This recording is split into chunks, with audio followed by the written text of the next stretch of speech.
passerai maintenant pour les 20 prochaines minutes la parole au député de Saint-Jean, représentant de l'opposition officielle. Merci, Monsieur le Président. Le ministre veut parler du grand pays qui est le Canada. On pourrait en parler. On va parler de l'assurance-emploi. J'aimerais savoir quelle suite il a donnée à différents citoyens, mais dont un qui a interpellé son député, le député de Labelle. Le député de Labelle avait écrit au prédécesseur du ministre actuel en décembre 2015. Son prédécesseur, l'actuel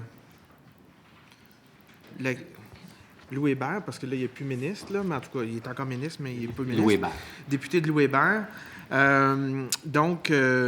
à ce moment-là, le député de Louis Hébert lui avait répondu, lorsqu'il était ministre de l'Emploi, qu'il avait effectivement l'intention de soulever cette question-là face à son vis-à-vis sur la question très importante et très médiatisée des personnes qui ont de graves maladies, mais qui n'ont droit qu'à 15 semaines d'aide à l'assurance-emploi. C'est ça qui est actuellement le cas. Donc, le député de Labelle avait sensibilisé le député de Louis Hébert, à l'époque ministre, et à l'époque, le ministre avait répondu « J'ai l'intention de soulever cet enjeu important lors de mes prochains entretiens avec ma vis-à-vis fédérale dans l'objectif de trouver des solutions afin de mieux soutenir les travailleuses et travailleurs qui doivent composer avec les conséquences économiques d'une incapacité prolongée à travailler en raison de problèmes de santé. » Donc, à l'époque, le ministre semblait effectivement à comprendre cet enjeu-là et à vouloir faire un suivi. Je pourrais aussi parler, dans le même cas, de Josiane Monette, qui a été très médiatisée dans les dernières semaines, les derniers mois. Madame Monette habite justement la circonscription de Saint-Jérôme. Elle a sensibilisé son député, qui est l'actuel chef de l'opposition officielle. Et elle a eu 2 cancers, 4 opérations majeures, 2 amputations. Donc, elle n'a plus droit à ces 15 semaines. Ces 15 semaines sont écoulées. Elle n'a pas droit à l'aide de dernier recours. Elle n'a plus rien comme aide pour elle. Et elle n'est pas la seule à vivre cette situation-là. Donc, j'aimerais connaître la part du ministre actuel, qu'est-ce qu'il entend faire ou ce qu'il a fait comme suivi de ces demandes pour transmettre cette sensibilité-là, ces cas-là, à son homologue ou à son homologue au fédéral. Monsieur le ministre. Difficile un peu de parler de cas particuliers. Dans le dernier cas, si j'ai bien compris, c'est quelqu'un qui n'est plus admissible à l'assurance-emploi, mais qui ne serait même pas admissible à l'aide sociale. Et ça, c'est un peu étonnant, parce que l'aide sociale, c'est un programme de dernier recours, donc... Est-ce qu'il y a des avoirs? Monsieur le Président. Oui, monsieur le député de Saint-Jean. C'est parce que un jour, elle n'aura pas le choix de s'y rendre lorsqu'elle n'a plus d'avoir liquide. Mais là, elle a une propriété, elle a quand même, là, c'est parce qu'à un moment donné, est-ce qu'il faut attendre que cette personne-là soit complètement dans le dénuement pour se rendre à l'aide sociale? Je ne pense pas. Je pense qu'il faut agir avant, là. Monsieur le ministre. Oui, OK, très bien. Je comprends. Là. Donc, elle est bien sûr...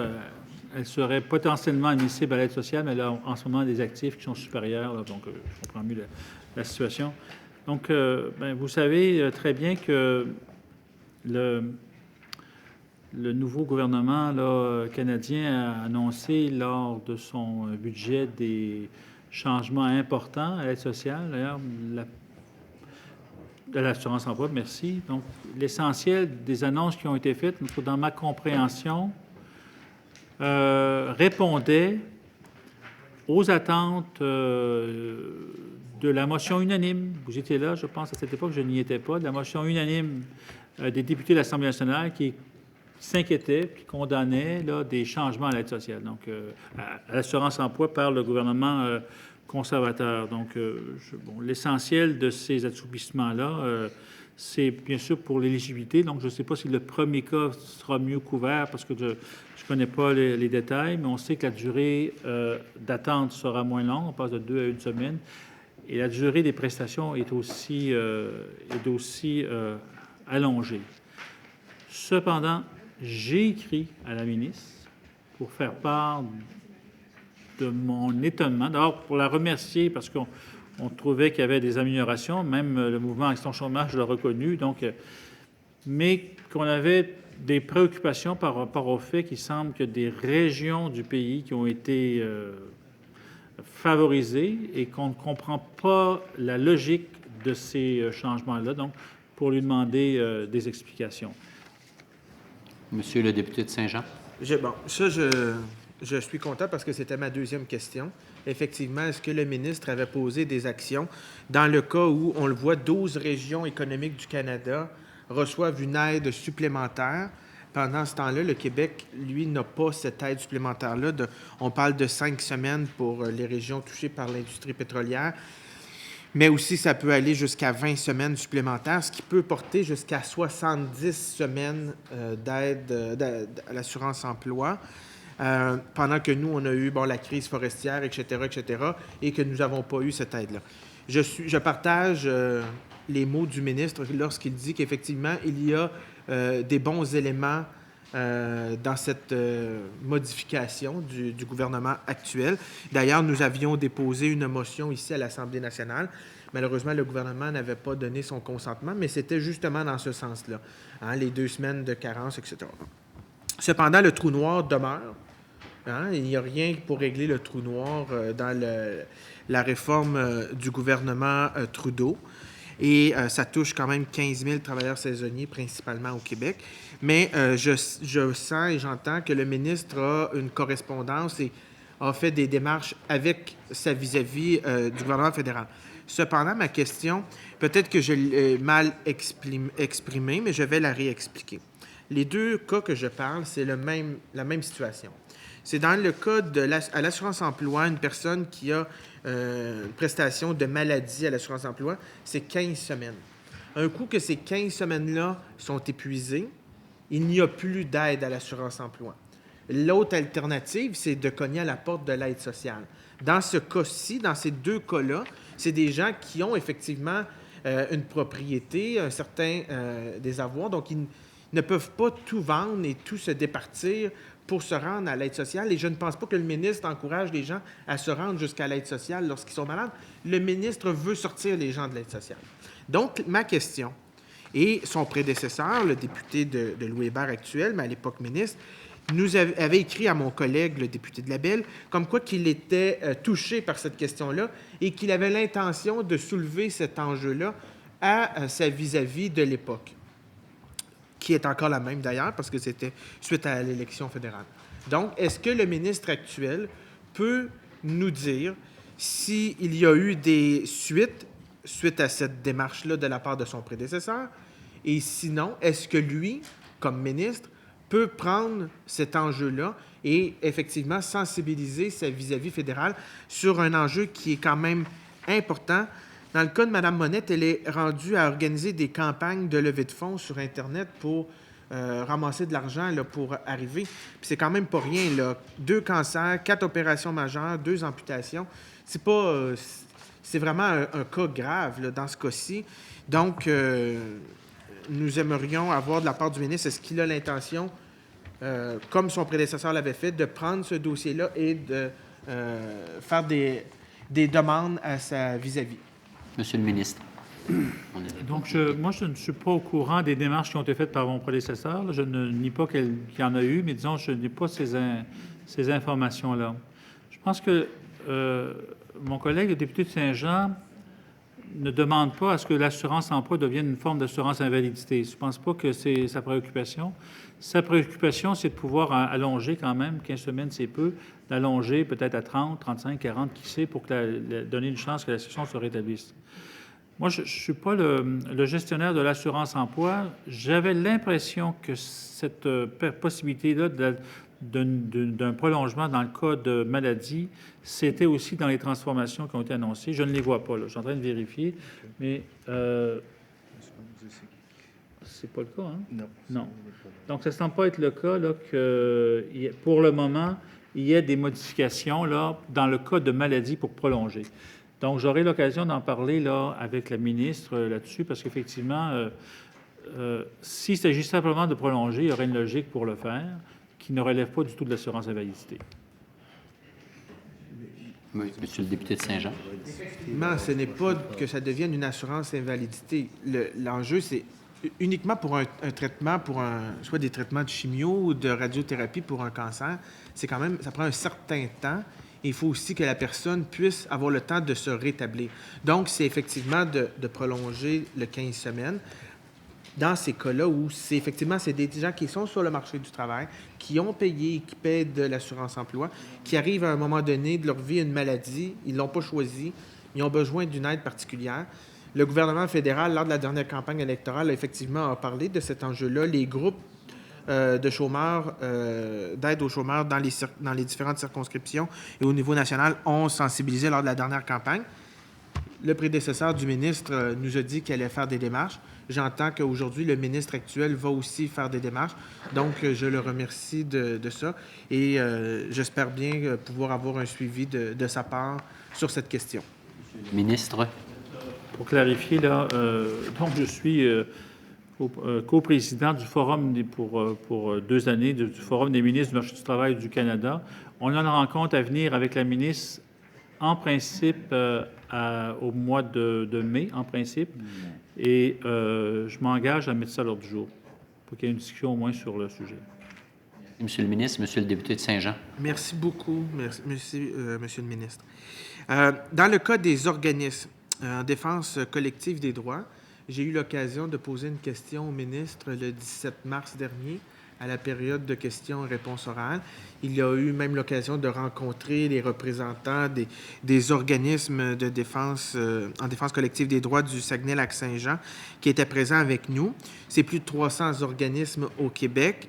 On le sait qu'un certain nombre de ces organismes-là, justement, accompagnent, aident les demandeurs et les prestataires de l'assurance-emploi, comme on vient de le voir, mais aussi à l'aide sociale, mais aussi dans d'autres domaines. Ils défendent les droits des citoyens du Québec. Il y a eu une légère augmentation de 192 000 $ du Fonds d'aide à l'action communautaire autonome de la part du ministre du gouvernement actuel. Les organismes de défense collective des droits se questionnent sur la façon que ce 192 000 $ sera réparti. Et si le ministre a évolué ou a réfléchi à une façon de pouvoir aider davantage ces organismes qui en ont vraiment besoin, qui n'ont pas été augmentés depuis des années et qui ne sont pas indexés non plus. On a eu le même débat dans les cas des organismes en éducation la semaine dernière lors de l'étude des crédits éducation. Le ministre de l'Éducation a annoncé une bonification pour une année des sommes aux organismes en éducation. Est-ce que le ministre actuel a dans ses cartons un rehaussement du financement des organismes de défense collective des droits ou une indexation? Et s'il peut nous expliquer le 192 000 $, comment il sera réparti? Monsieur le ministre. Des questions, peut-être, il y a des éléments pointus, puis il y a des éléments plus généraux, là. Si je comprends bien, nous sommes en négociation en ce moment, c'est bien ça, hein, pour les prochaines ententes. Il faut comprendre aussi que ces organismes-là, ils nous le disent eux-mêmes, là, ils ont aussi accès à d'autres ressources. Parfois, c'est entraide, parfois, c'est différentes ressources, parfois même des ententes avec des municipalités, parfois avec le gouvernement canadien sur certaines choses. Donc, on n'est pas les seuls, responsables de leur financement.